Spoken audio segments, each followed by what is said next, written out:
Oscar Guy here. Alas, my friends, we've entered a new year of film, and even though the next award season is still quite a ways away, I gotta get that head start and start watching some of these new bad boys coming out. Things have slowed down a bit after the insanity of this past season, but I am more than eager to get into some new films and some old films that I've circled back on recently in my latest review roundup for March and April 2023. Alright, let's jump in. First things first, I watched Will the Dead Don't Die. So, my friend Rob, friend of the channel, and my special guest for my Avatar The Way of Water First Impressions video back in December, started watching this on his own and said to me, dude, you want to check this out? It's got Bill Murray in it. To which I said, alright, sure. And,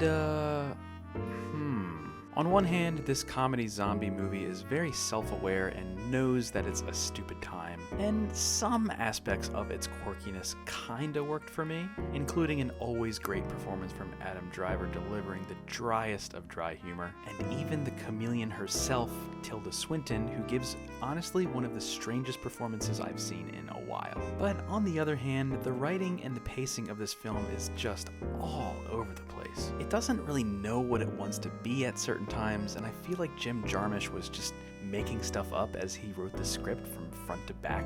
Like, there's some random fourth wall breaking bits near the end that just felt off to me. But I will say, there is something here, and I can't quite put my finger on it.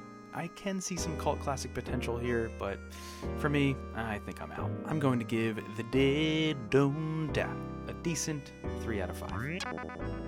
Next up, I watched What We Do in the Shadows. Now, I'll admit I have not gotten onto the Taika Waititi train as of yet, but this may very well be a good starting point for me. This film is a very smart, witty, and cleverly written vampire comedy mockumentary that really shouldn't work as well as it does. Some of the gags and the set pieces are genuinely very inventive, and there is also some great ensemble work from Taika and company. The pacing in the third act did lose me for a bit, but the whole is indeed greater than the sum of the parts here. Now I just need to watch the original screenplay winning Jojo Rabbit and Next Go Wins, if that ever even comes out. I'm going to give What We Do in the Shadows a solid 4 out of 5. Next up, on a whim, I rewatched There Will Be Blood. Now, as a huge fan of Paul Thomas Anderson's filmography, I keep going back and forth on which of his films are my absolute favorite. Sometimes it's The Master, and sometimes it's There Will Be Blood.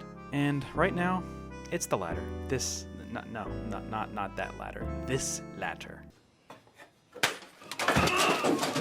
This thing right here, man, it is an absolute masterpiece. The story and plot on paper should not work as well as it does, but PTA's flawless direction and vision, the incredible gargantuan performances from Daniel Day-Lewis and Paul Dano, the stunning cinematography, the eerie, plucky, and sometimes jarring original score, and let's not forget the tone. The tone of this film is like no other. On one hand, it's a psychological drama bordering on horror, and on the other hand, gut-busting dark humor. I mean, I don't know how PTA does it. It is truly one of the best films showcasing the dawn and ruthlessness of early capitalism and just plain evil. If you haven't seen it yet, do yourself a favor. It's free on YouTube. I repeat, it is free on YouTube as of this recording. I rate There Will Be Blood a 5 out of 5. Congratulations! Congratulations! Congratulations! And next up, I watched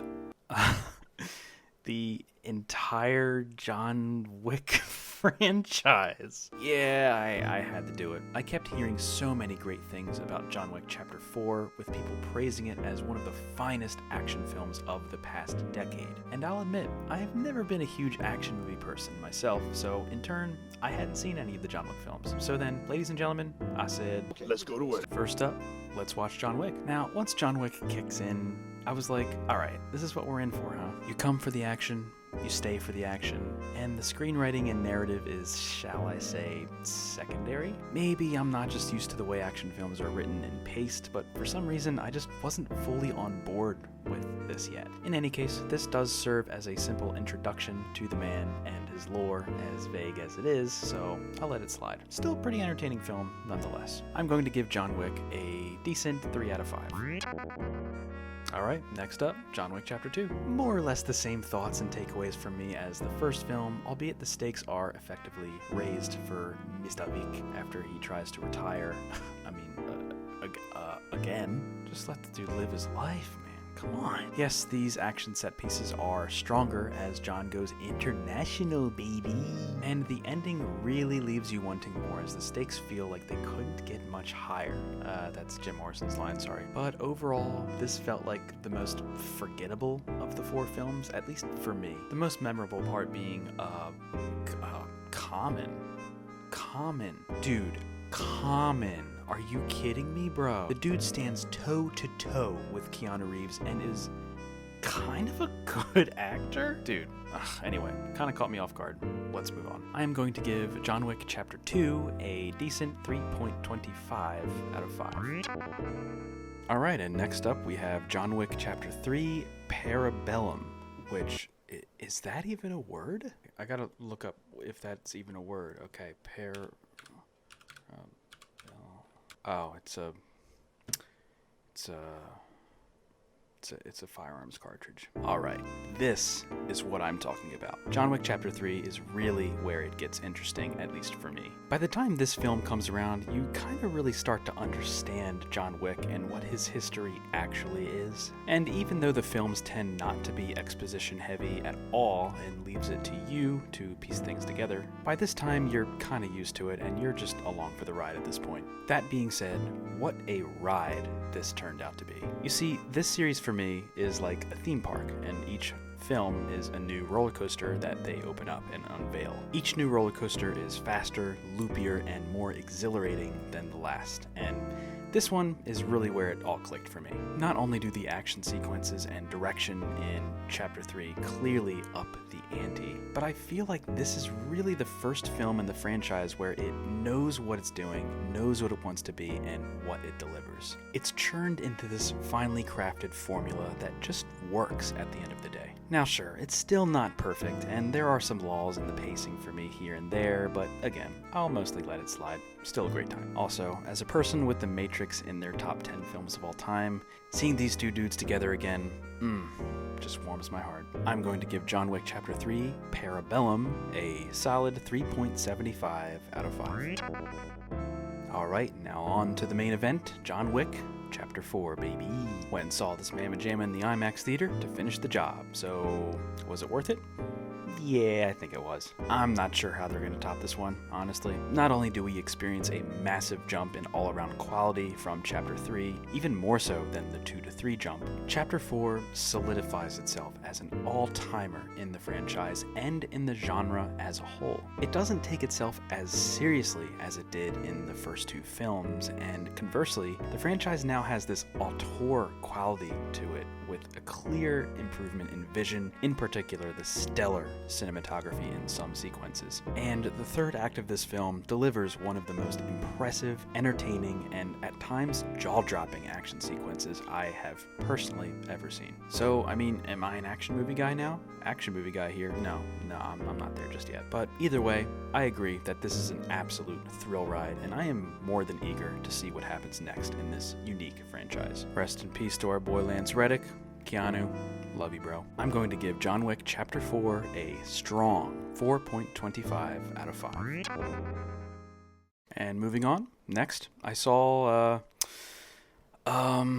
Leprechaun? Okay, hear me out. It was St. Patrick's Day. My friend Rob was watching and asked me if I wanted in. I said, yeah, sure. It was the dead don't die all over again. You see a trend here, don't you? This movie is so bad, but I kind of love it. I mean, it's not supposed to be great. It knows what it is. It's campy, it's ridiculous, it's hilariously over the top, but not too much so. It just does what it needs to do, and it's a brainless comedy horror. That's all. And I might add, Jennifer Aniston in her breakout role kinda carries this thing. What a badass. So yeah, this movie is terrible, and I recommend it. I am going to give Leprechaun, God forbid, a 3.75 out of 5.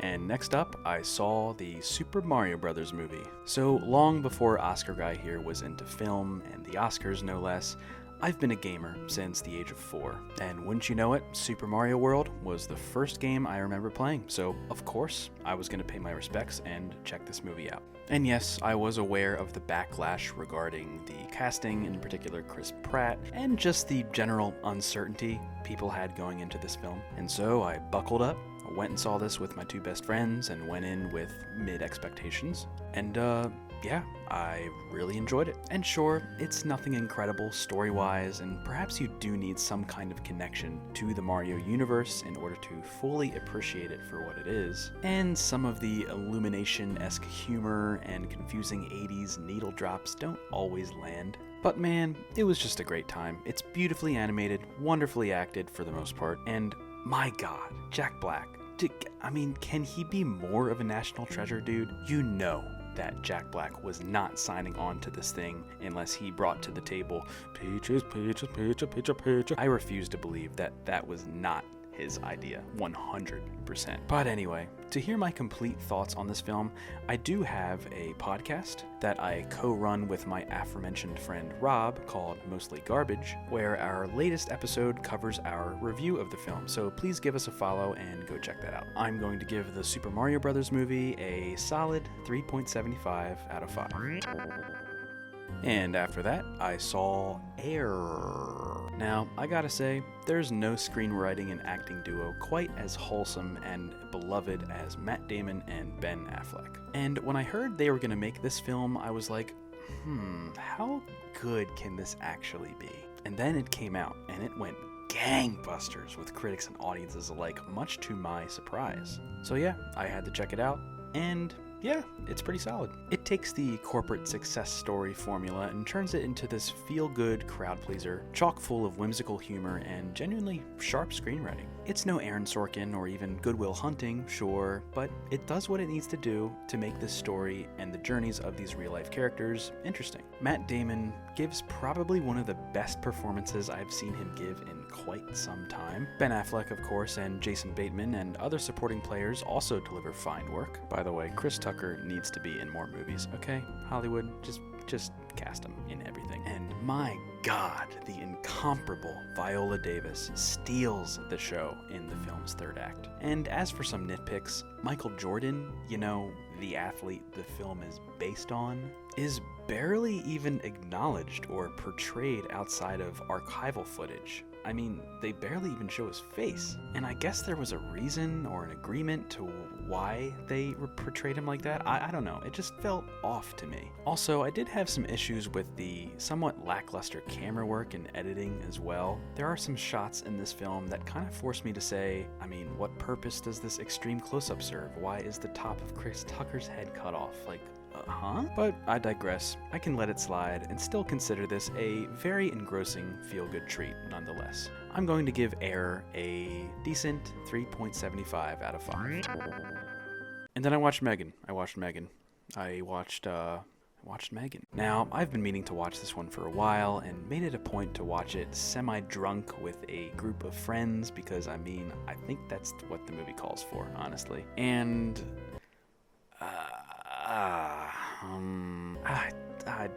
this just didn't work for me. There were some moments that garnered genuine laughs, intentional or not, but I feel the writing and the story beats were just, it wasn't good. It wasn't good. I really feel that the only reason this was even remotely entertaining was the fact that my friends and I were just riffing on the movie the entire time and just relished in the fact of how truly dumb it was. Maybe my other friends saw it differently, but I don't know, some of the main aspects of this movie just felt incredibly silly, predictable, and unearned, if I'm being totally honest. Maybe Megan 2.0 will deliver something more interesting, but this version of Megan, dare I say, is defective. I'm going to give Megan a 2.25 out of 5. After that, I watched Rye Lane. Wow.